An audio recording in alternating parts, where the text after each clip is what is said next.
Welcome to Eat This. Eat this.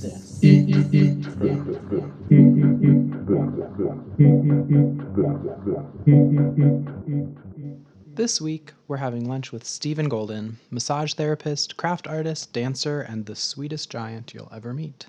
We've primarily worked together on ear things, handcrafted jewelry made from things of the earth. We are also dating, which is undeniably adorable. Be sure to follow Earthings on Instagram and check out our online store for unique jewelry. If you want the best massage of your life, go to Golden Time Massage Studio and book right now. For lunch, we had tacos! Fried fish taco with roasted corn and sweet pepper relish, and a fried gochujang broccoli topped with marinated green beans and bean sprouts. Let's dive right in. Hi, my name is Steven. If you know me from any other show, you may see me for a student showcase at the Newport Theater. I am also go by Sassy Squire. I do burlesque performance nowadays. Prior to that, I do Thai massage therapy, so I consider myself to be a Thai massage therapist. Outside of that mainstream of my life, my career focus for my day gig will be in hospitality.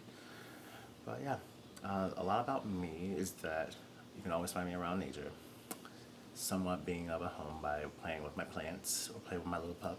I have a little, not little, he's little to me because being 6'5", I'm kind of like tower over everything. But it's a little, he is an American Staffordshire Terrier. His name is Zeus. He's a sweet little baby.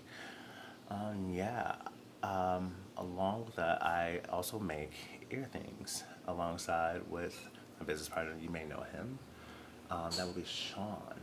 Yeah, we do a little thing. It's been going really well. We've been doing this since February, and it's taken out really well. And I'm excited because we have not had a month where we have not been in the market. So that's really fun. Yeah. Outside of that, or you can just find me out in Andersonville, moseying around, walking the puppy, or looking at some nature, trying to make some more ear things. Yeah. That is a lot about me. Probably much more that I can tell you, but I don't think you have enough time or capacity at this moment. But stay tuned.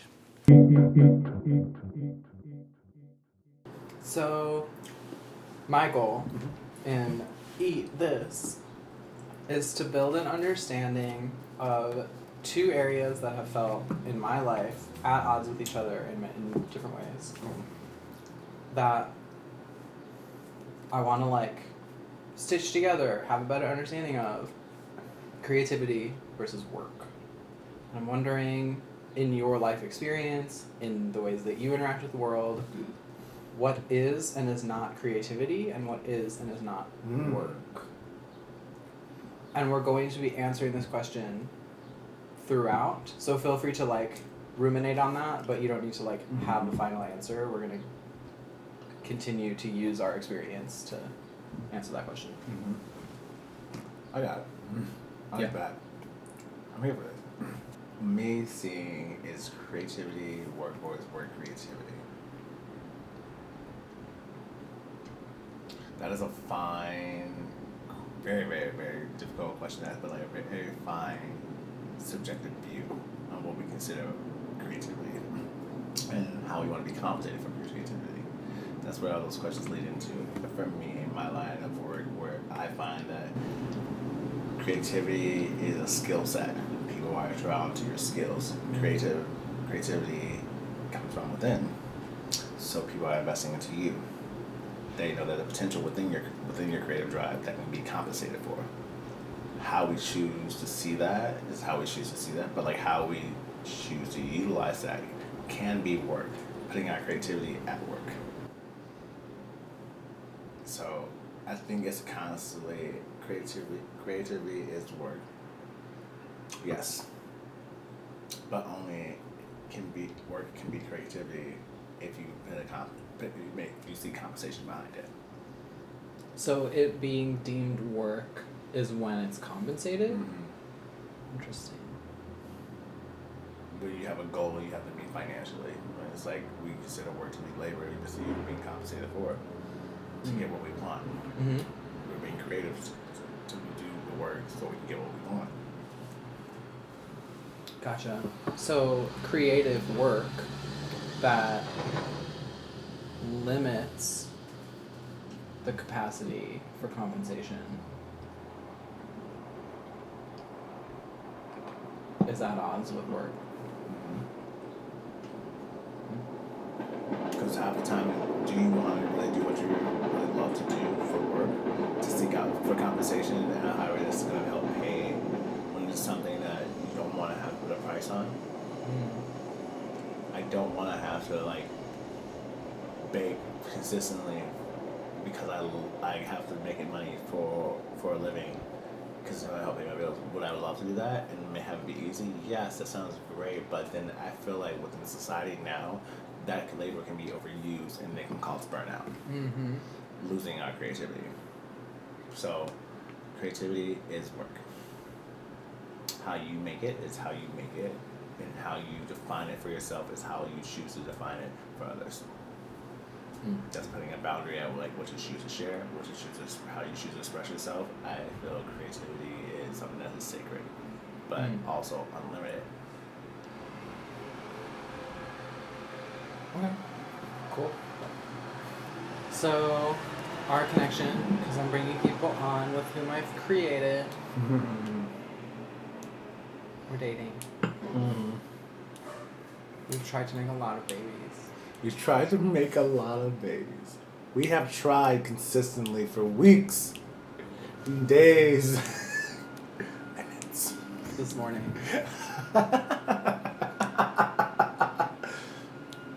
And last night. We also are starting this like jewelry exploration. I think it was an exploration at first, but now it's like a venture. Now we're on an adventure with it, and it's kind of just taking off unexpectedly the way we never intended for it to. We had some inkling about it, but never intended for it to. So, but it's kind of fascinating to see it as it blossoms because it just feels like it's a natural part of our routine. So we have jewelry in common that we make ear things. This one. How are we taking them out here? No, you know. We said no. You can. Well, we got two. You also have a day job. I do have a day job. Yeah. I work in hospitality for the Boca Restaurant Group and at the Hoxton Hotel here in Chicago at the Fulton Market for the restaurant Sierra.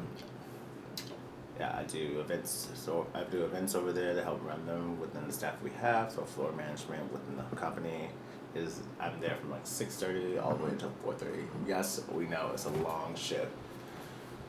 Capitalism. Yeah, the way hospitality workers are treated is terrible. The way it's been treated, like honestly, like the moment I feel like there's been so many just talk about hospitality and try to do great for it, but it's like it's probably gonna be an ongoing thing. Yeah, if we have a mentality that it is gonna be a long running thing, but now we're starting to see, you have to give accurate minimum wage to people's lives based off of law. You have to pay them like $15 an hour, and then they get the tips too. And they get insurance? Yeah, they should get insurance. How's that a wild concept? The perks of me working in hospitality is knowing the laws and about what's good and fair for like hourly employees. I love that knowledge, but also the downside, corporate lifestyle, where we at the end of the day is always going to be about the business. Yeah. I don't know that I hope there are places that don't always operate like that, but I know where you work does. Just if you're unaware of the history of tipping, if you're unaware of what it's like to work in a hospitality setting, that's great for you to have that privilege, but like acknowledge that. Yeah. And also, if you are one or if you know someone who says that they did everything on their own, that's incredible because they made every single meal and they made every single coffee and they got every single glass of water for themselves and they made the fucking toilet paper that wipes their ass.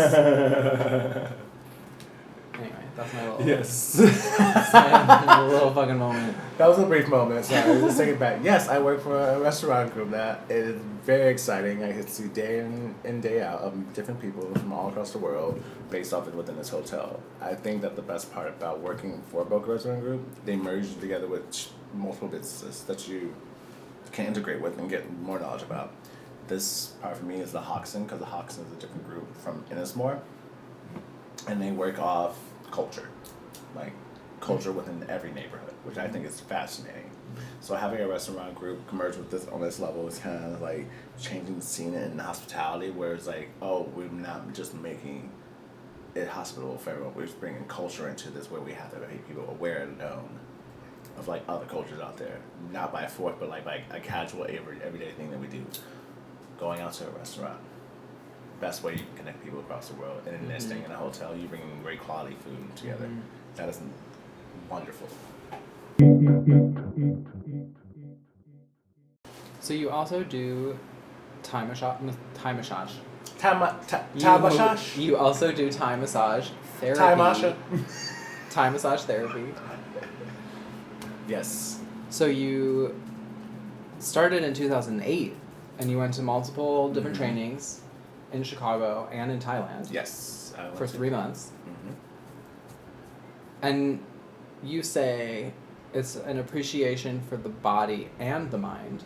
That massage is also, your practice is also related to the mind, which is really interesting.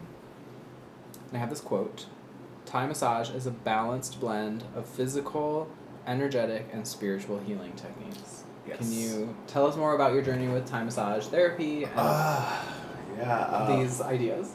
Revisiting my roots within this journey. So like me going into the massage world first off was just because I knew there was always something that I ventured to. I had an associate's degree in nursing, and then went to medical assisting, which tried to go for a CNA. And everything was working out somewhat, but I did not like the withhold that came with Western medicine. So I ventured out to seeking something a little bit more holistic, and that kind of resonates with me because it's just, I don't know, there's something about like when you start to listen to your body and start to put care towards your body, you can care for others. I believe in that. I really do believe in that, because like if you don't know anything out there that's going on, if you don't know anything that's going on with inside yourself, how are you operating on someone else? How are you actually mending someone else without knowing what's going on within? So from that abrasive break from CNA journey to be a nurse, I broke it off and went into hospitality. There was a few other gigs in the middle within like culinary, but it's like, I went towards, took like 6 months in that, and then ventured over to Thai massage therapy. And I took my first course at Blue Lotus Thai Massage School out in Logan Square. I think it's ventured off into different areas, but it's still mainly in Logan Square. By my teacher, who was Paul Fowler, very amazing person. Very, very, very. His energy was so light and chill and just out there. Like that, all three of those just mixed into one. Light, chill, and out there. That's literally how he was. But he also seemed really happy, like very happy. He had been doing this practice for nearly 20 plus years, and he's gone through like trials and troubles and like still maintaining this peace with that. And yet he has a reputation for like, basically like he would tell you that he would, for doing nothing and sitting on people. I was like, okay, that sounds like fun. Okay, I guess. How? But yeah, I also was at that point going through a journey for myself where I was like, I want to know. I know there's some bigger purpose for me. I don't know what it is, but I know I know I'm a healer. I don't know how I know, but I know I'm a healer. So I ventured across the world against everyone in my closest life to Will, who wanted me to at that time. It was like, no, that's crazy to go that far. Just on a whim by yourself? Yeah. Let's go. So I did that.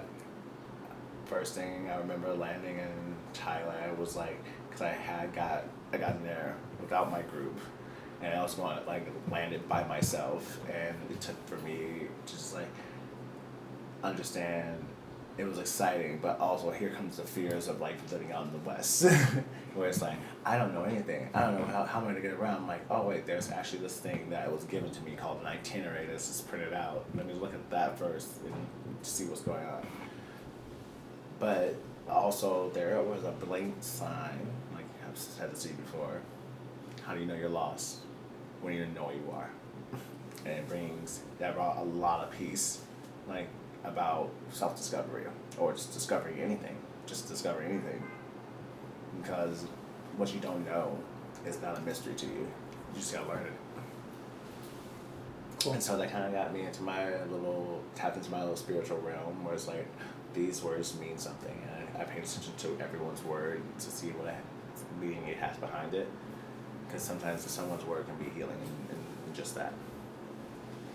So I think the moment I landed in Thailand in 2015 after all my studies, it was kind of like toss my phone, and literally and figuratively, because I did toss my phone and it kind of just shattered, and it's like, yeah, those were moments back then. Yeah, but it was fun. It was really a lot of fun. I found Tut Tut, and it's like a cab out in Thailand. We went to Chiang Mai, so I took the Chiang Mai. By the way, Chiang Mai Airport. Let's talk about that, everyone.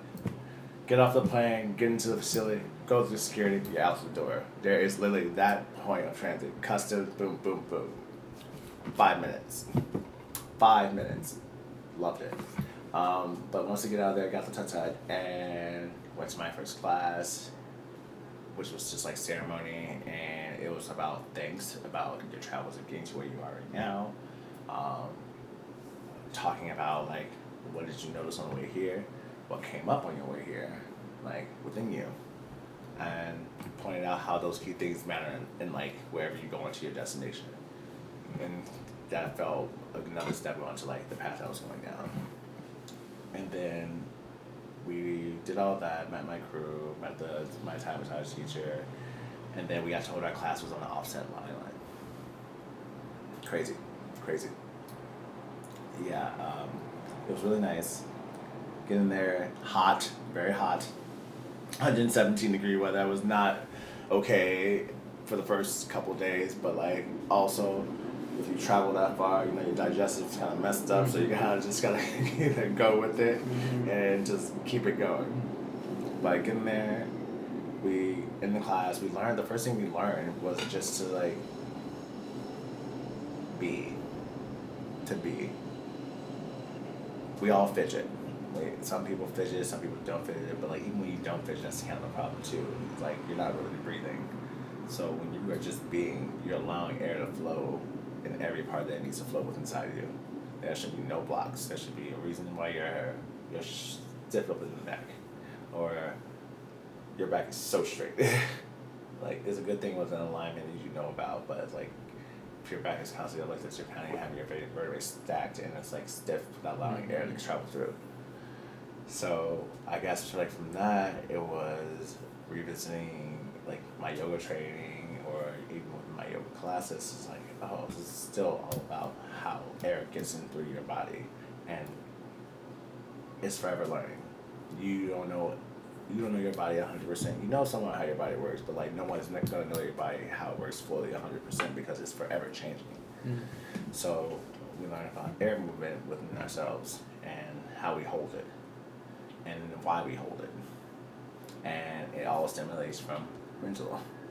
So again, it was like a full circle going from like self journey to like mental journey to spiritual journey within. So I was already wrapped into it. Like, once I tap into myself, I can tap into others. And then after that, day 1 to day 2, day 3 was full hands in, and I've always known that I love touch. That's my love language. Somebody can test for that or something. But I've always like my hands are one of the things that I am self-conscious about. Like, it's always been there. I'm like, that's so fucking huge. Look at this. Come on, look at this. It's like half my face. It is my face. So it is.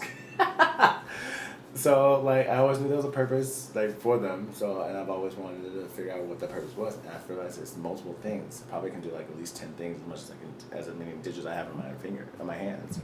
I love the idea of knowing that within one finger you can just alleviate so much pain from someone by just one touch of your finger. Fascinating. Show me how. It's like that borderline transition from like a spiritual realm going into like a God or goddess realm, where you just know that you have this skill set and you've mastered it and you can actually apply that healing touch that's needed. I've always wanted that. My presence has been something that I feel like I have to worry about, just like living out in the U.S. and everything, because like we're always based off image in some capacity, like being appealing to others for either what you do or what you can produce. It's like the image you have to hold up to, and sometimes it's physical. What do you do when all that physical appearance is out the window? Like, how you plan on healing your body outside of that physical? You start from within. So I went on a deep journey about learning that, and I learned that my touch is something that I hold sacred, and my touch is something that I can give out, and when I choose to give out for healing, it works out perfectly. The idea of being able to alleviate someone's stress throughout the end of the day or within a month or over time is something that's rewarding. I like to know that someone can lead a better life and move better through life after receiving a massage. And it just took for them to get reminded it's okay to have self-care, it's okay to have a time for yourself, it's okay to have a gift for yourself. This is your moment, and I would love to be a part of that for everyone. That's a really cool story, thank you. I really particularly appreciate the point about breath. Especially in the context of like creativity and work, because it is unconscious work that our bodies are always doing. And then when you are conscious of your breath, it, like you said, brings you to this like very expansive place of that also felt reminiscent of how you were describing creativity. So I want to add, tell me if this doesn't resonate, but I want to add to what you were saying before about work and creativity, that there is an attention.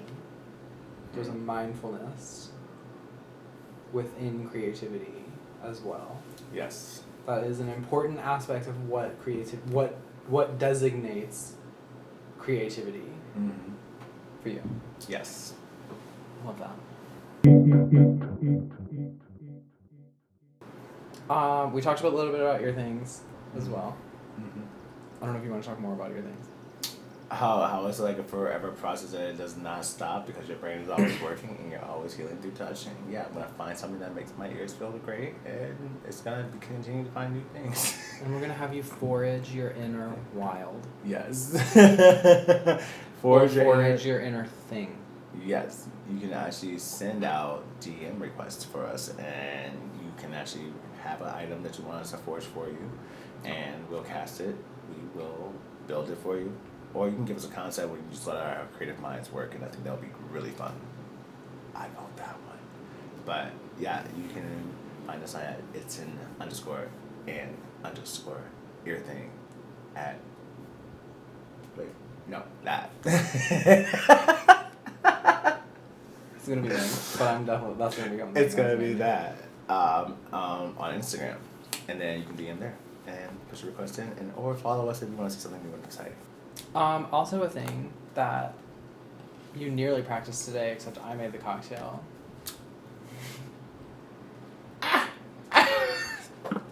You gonna slip that in there? You gonna slip that one in? Steven made the cocktail. We cooked before we turned the cameras on. We pretended like you showed up. It was really cute. If you had been here, you would have thought it was cute too. You're a mixologist. You're a baker. Yes. You experiment with coffee. Le café. Yeah. Baking was something that I got into like through my grandmother. Like or you can say my mom too, or actually anyone who was in the kitchen. Majority of the time, I was there, like just watching, because I felt like I needed to be there in some capacity. my grandmother was sticks out to me because she was just always, here, try this. And it would feel so cool to try because I'll be the only one to try while everyone else cannot run in the kitchen. It was kind of a thing, like, don't run in the kitchen because the cake's gonna fall. Love that. I love that. Here I am tiptoeing. Just going, hey, can I watch? And so, yeah, I found like, I watched her in her, like, during her form, and I felt like baking was like her way of knowing how to heal people. And I felt like, again, a healing aspect. I feel like food is definitely the key way to the heart. It's literally the way to the heart. Like, there's so many medicinal things out there that you can curate with. We had a meal that can probably be medicinal, that is most likely medicinal with our, like, consumption. And wait, what? Rewind. Yes. The things you put in your body affect you? Shocking.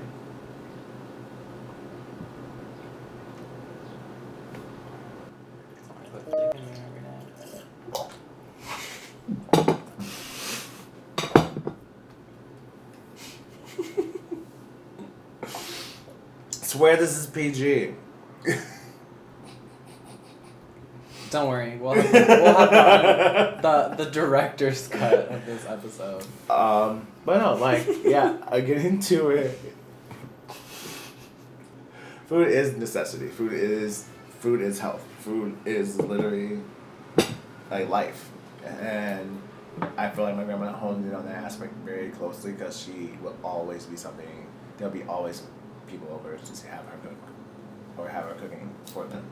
And meals were big for her. And even when there's so many people showing up, she maintained herself as a great host, or she would just maintain herself as one. She's the chef in the kitchen, and no one else can help run it. Or she'll ask for assistance towards the end, which would be fun to watch. But something about when she was baking, there can be a TV show going on at the same time, and then like her trying to listen to the radio or something, or on the phone with someone in our family or a friend of hers. And meanwhile, I'm just seeing her just grab stuff, not even trying to measure it. She's just grabbing and throwing it in there and just doing it. I'm like, cool. You're a witch. And that kind of like, that was like from my mother's side, and then my dad's side. Oh, my grandma was so much fun. Like, she was just sass. Just sass. And it just made like, yeah, I made food. What do you think? You're just going to come up and act. I'm like, yeah. I did actually think of that half the time. I thought I was going to get like a juice box and then they'll be called it quits. But no, she would always make something good. And it would be something that I usually like has some like issues with, but like I love it so much. Both my grandmothers made great cakes, but they both fought for the title for cheesecake. Because I used to love the cheesecake back then. I used to love until the dairy happened. Well, fast forward in 2024 where it hits you hard. It sucks. Not cool. Allergies happen. 7 years. Read up on it. But it was something that they always fought against, and it was just like, what you eat on this holiday? And like, oh, I had this. Oh, she made a cheesecake. I'm like, yeah. And then my mom started making cheesecake because I like said that people would have the best one, but I just did it because I knew that I'll get 3 cheesecakes out of it. But you can't even eat cheesecake. Not anymore. That's so funny. But also, like, so my grandmother from my mom's side would always one up, and like that's when she started into like the real cakes, like a caramel cake that's not dairy. I was like, yeah, yeah, that was kind of cool. And then seeing her like just like make up a different recipe would be fun. She did try to make cookies, and then she's like, "I'll let you know something right now." That's something I will not do. I don't know how to bake a cookie. I don't know where to start with the cookie. And it was so cute because it's like, I can learn. And I did learn. And it was really fun to do that. And then I went on to like making my own breakfast at one point. Making my own pancake batter. And then I started making like my own cupcakes. And then making a sponge cupcake, which turned into like something that bounced back at you. It was messed up. It happened. And we're going to move on. How it bounced, I had no idea what I used. I think I poured gelatin packet into cupcakes before it made it springy and hard. But also that came along with creativity after a while. I was like, oh, if I add this inside of a cupcake, it'll become a little like a little sponge bag. So I'm like, What do I want that? Was this you're like, they're not fighting, they're not Chinese, they're blueberries. They're blueberry. They're blueberry. Yes. And so like anyone who knows that reference, you get 5% off something. We're not selling anything on this page, but it's fine. 5% off of the DM. But like it was something that was like cool because like understanding how one component can change the entire like texture of a like baked item. That's fascinating to me. Like I think that's really cool. So like yeah, I dove deep into baking from that point on, and that kind of came in between time massage therapy and did it for a while, and then it got really heavy and crazy within life and being an adult in your 20s and you have to pay your bills and all that stuff. But I exited out of that and did something that I really liked, and that's actually comparable to my lifestyle back then. It was Thai massage, and I was still able to heal people with my hands. So I guess like everything that I do involves my hands and trying to like utilize them in some way where it can be healing to others. So I'm like baking was something that will always stay with me, and then it came out of that baking. I could see the comparison between baking and bartending varies in like flavor, texture, what you want to do with all of these components. Smell them and sniff them and taste them. Well, smell and sniff are the same thing. Like a great night. Sound like a great night to me, right? But yeah, I like the idea. I just like the idea of like just knowing what smells work together and knowing what flavors work well together. Like it's just so fast. There's so many things you can think about. Bitter, sweet, sour. And I'm not just talking about me. It's just so cool because with the knowledge components, you can create something that's totally different. Totally different that's never been thought about. This cocktail, for one reason, like, set the ingredients. I know the measurements for how we can, based off how they taste before, how they smell, and how much they can be with overconsumption. Yeah, you kind of become to a creative wizard in your own realm. So I too became a witch. Yeah. Yeah, I can honestly think I think I would be without anything if I didn't know how to bake. Because in a way, baking actually goes into massage therapy too. It goes into everything. That's really cool. I practice my breath work within my bake. That's really neat. I have one more question before we play a game. So if there's anything else that you would like to share. Alright, Jigsaw, let's go. Oh my god. Sorry. Of all the people, do you think I would reenact a horror film? The comedy aspects of it all, yes. Do you have anything else that you want to share before my last question? You will also have time after the question to share, but if I'll wait till after. What are your dreams for the future? My dreams for the future. To have a self-sustaining business of my own that it gives back to the community where I don't have to seek self-profit from it and it just grows on its own. I don't know if many people can do that, right? But yeah, that was kind of my future goal. I want to have my own business and like that's like my own little cafe bistro that works as a nonprofit as well that gives back to the community and helps them within the community by giving out local resources to help people find their own dreams. Yeah, that's kind of like my goal. Amazing. That's what I'm always trying to build towards. Also being an outstanding fucking burlesque performer that is well known just by presence alone, skills, and statuesque. I don't know. I do want to be known. I want to be known for a lot of things in my life. I want to be able to have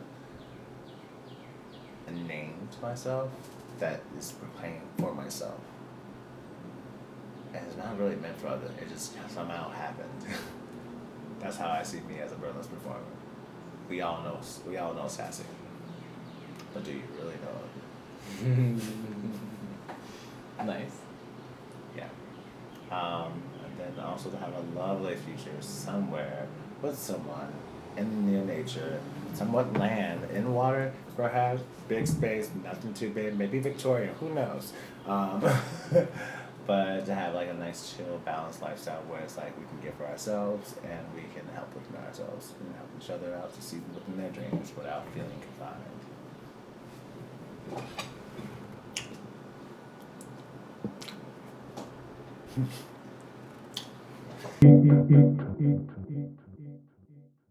We're gonna write a synopsis for a story about a time we don't know yet. ...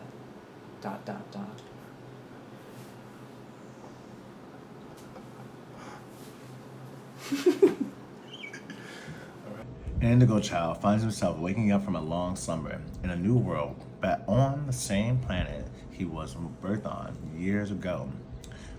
Hundreds of years. This person, transported through time, holds keys to building a sustainable relationship with the earth of a time at near complete global collapse of all life. The discovery of this collapse of all life is determined from the copious amounts of drill zones located on a map that is similar to the world map that they once perfectly called their home, but it appears it has some modifications to it. Modifications that from first look appears helpful, but further into perspective it is killing his beloved planet. I'll watch that Netflix series or show. It might be a one season type of show.